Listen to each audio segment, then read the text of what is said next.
Assalamualaikum warahmatullahi wabarakatuh. Halo Sobat Sejarah, selamat datang di podcast Suara Merdeka. Saya Bilkis. Saya Chelsea. Di episode kali ini kita bakal ngomongin tentang perjuangan bangsa Indonesia mempertahankan kemerdekaan antara tahun 1945 sampai 1949. Bener banget, setelah proklamasi 17 Agustus 1945, perjuangan belum selesai. Belanda ingin kembali menjajah dengan membonceng sekutu. Nah, disinilah perjuangan rakyat Indonesia benar-benar diuji. Betul, banyak peristiwa penting terjadi, seperti pentempuran tanggal 10 November 1945 di Surabaya, yang jadi simbol keberanian arek-arek Surabaya melawan tentara sekutu dan Nika. Bahkan, Hari Pahlawan ditetapkan karena peristiwa ini. Bahwa hari ini antara Inggris telah menyebarkan pamflet. Kita harus lawan benar-benar. Allahu Akbar, Allahu Akbar, Allahu Akbar. Merdeka. Selain itu, juga ada agresi militer Belanda 1 tahun 1947 dan agresi militer Belanda 2 tahun 1948.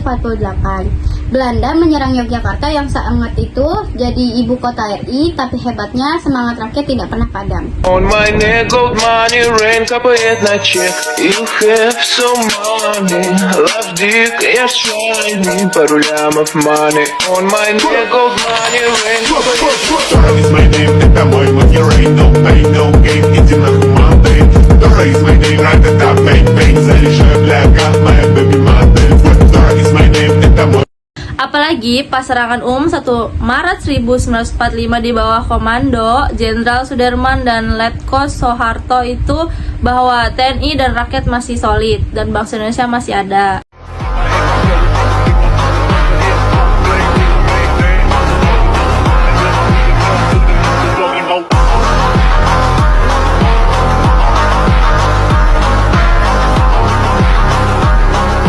Setelah perjuangan panjang, diplomasi dan perang, akhirnya Belanda mengakui kedaulatan RI pada konferensi Meja Bundar atau KMB di Den Haag tahun 1949. Sebuah momen yang membanggakan ya. Apabila kita sekarang berkumpul di keliling meja bundar ini, maka segala pihak pasti mempunyai keyakinan bahwa pemusyawaratan kita di sini harus mencapai wujudnya, yaitu penyerahan kedaulatan yang penuh dan nyata pada bangsa Indonesia dengan tiada bersyarat. Akhirnya, setelah 4 tahun berunding dan bertempur dengan pengorbanan jiwa dan harta yang tidak sedikit, yang sebenarnya sangat berguna bagi pembangunan masyarakat dan produksi, maka terbukalah pikiran bahwa penyelesaian yang cepat harus dicapai. Pengalaman yang pahit di masa yang lampau memberi kenyataan bahwa hanya satu-satunya jalan untuk menyelesaikan soal Indonesia ialah penyerahan kedaulatan yang tidak bertanggung. Kisah perundingan di masa yang lampau memberi kenyataan bahwa pokok adalah Indonesia sudah merdeka. Republik Indonesia Serikat telah berdiri, diperlengkapi dengan kedaulatan yang penuh dan nyata. Ini adalah suatu tuntutan psikologi massa yang tak boleh kita abaikan. Suatu soal irasionalisme memang, tetapi jangan disia-siakan.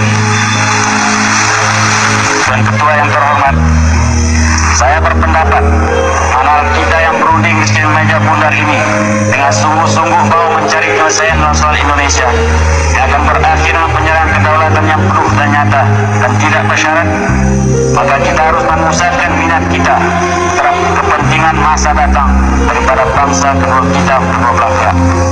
Apabila pandangan kita dipusatkan ke situ, maka pertikaian paham amat akan kecil sekali dan maksud konferensi meja bundar ini akan lekas terselenggara. 4 tahun lamanya rakyat kita timbal balik hidup dalam persengketaan dengan merasa dendam dalam hati. 4 tahun lamanya kita berjuang dan berbunuh-bunuhan, mengorbankan jiwa dan harta dengan percuma. Marilah kita sekarang memulai sejarah baru di atas dasar damai dan kerjasama. Bangsa Indonesia dan bangsa Belanda kedua-duanya akan memperoleh bahagianya.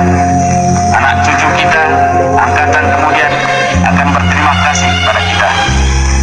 Moga-moga Tuhan Yang Maha Kuasa memberkati pekerjaan kita pada konferensi meja bundar ini. Sekianlah dan terima kasih. Menurutku, perjuangan mempertahankan kemerdekaan ini menunjukkan bahwa kemerdekaan itu tidak gratis. Rakyat, tentara, bahkan anak-anak muda ikut berkorban demi satu kata, merdeka. Kalau kita sekarang tinggal menikmati hasilnya, ya jangan malas-malasan.